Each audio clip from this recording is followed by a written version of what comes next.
नहीं हुए? ऐसे नहीं, पूरी ताकत से बताइए, पेट्रोल के दाम कम हुए कि नहीं हुए? डीजल के दाम कम हुए कि नहीं हुए? दोस्तों, देश के अधिकतर राज्यों में पेट्रोल की कीमतें शतक लगा चुकी हैं, जबकि डीजल भी शतक लगाने की ओर बढ़ रहा है। परंतु आप डरिए मत, क्योंकि अब पेट्रोल की कीमतें बढ़ना देश हित में है। वो दौर और था जब पेट्रोल की कीमतें बढ़ना देश के प्रधानमंत्री के निकम्मा होने का सबूत दिया करती थी। उन्होंने देश में जिस प्रकार से पेट्रोल के दाम बढ़ा दिए, ये दिल्ली सरकार की शासन चलाने की नाकामयाबी का जीता जागता सबूत है। पर हिमालय से भी साधु आकर धरने दिया करते थे। दिल्ली की घेराबंदी की जाती थी। पेट्रोल डीजल को 30 रुपए करने की मांग की जाती थी। 80 रुपए का पेट्रोल चाहिए कि 35 रुपए का? तो आपको जो 35 रुपए का पेट्रोल दिलाएगा उसको वोट दोगे या 75-80 दिलाने वाले? आम आदमी पर महंगाई बढ़ती है, जेब खाली होती है, तमाम यह बातें हम मई 2014 में ही पीछे छोड़ आए हैं। अब पेट्रोल की कीमतें बढ़ने का मतलब है सरकार के पास ज्यादा पैसा, और सरकार उन पैसों से देश में बुलेट ट्रेन और जल्दी ही शायद सबके खातों में 15 लाख रुपए डाल सकेगी। अब आप सीना चौड़ा करके छत पर जाइए और जोर से चिल्लाकर एक नारा दीजिए कि बेशक भूखा मर जाऊंगा, बेशक भूखा मर जाऊंगा, पर 100 रुपए लीटर तेल ही डलवाऊंगा। ये नारा इसलिए क्योंकि अब आप मोनी बाबा के नहीं, मोदी बाबा के दौर में हैं। आइए अब चलते हैं और जानते हैं आखिर क्यों दाढ़ी से ज्यादा तेल की कीमतें बढ़ रही है। दोस्तों, जून 2010 तक भारत सरकार पेट्रोल के प्राइस को रेगुलेट किया करती थी, यानी कि भारत सरकार डिसाइड करती थी कि पेट्रोल का प्राइस कितना रखा जाए और किस प्राइस पर इसे मार्केट में बेचा जाए। डीरेगुलेट करने के बाद इंटरनेशनल मार्केट की डिमांड एंड सप्लाई की फोर्सेस ऑयल प्राइस को डिसाइड करने लगी, और वर्ष 2014 में मोदी सरकार ने भी डीजल के प्राइस को डीरेगुलेट कर दिया।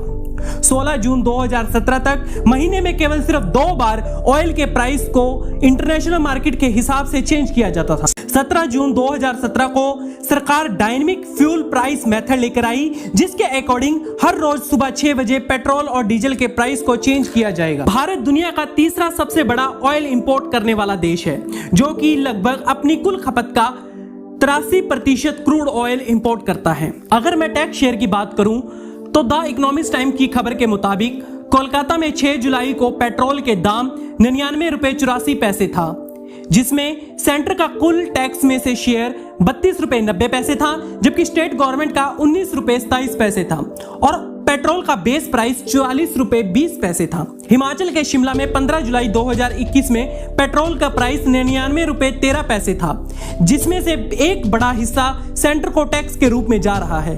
वर्ष 2014 से 2020 तक इंटरनेशनल मार्केट में क्रूड ऑयल के प्राइसेस $45 प्रति बैरल से भी कम रहा।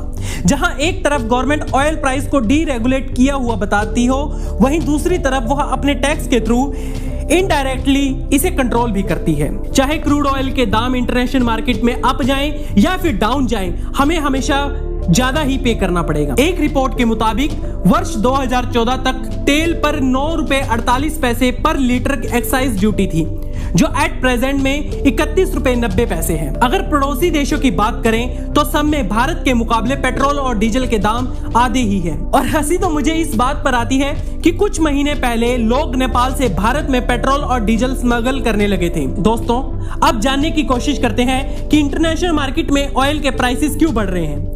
लॉकडाउन की वजह से ऑयल प्रोड्यूसिंग कंट्री ने डिमांड कम होने की वजह से सप्लाई को कम कर दिया था।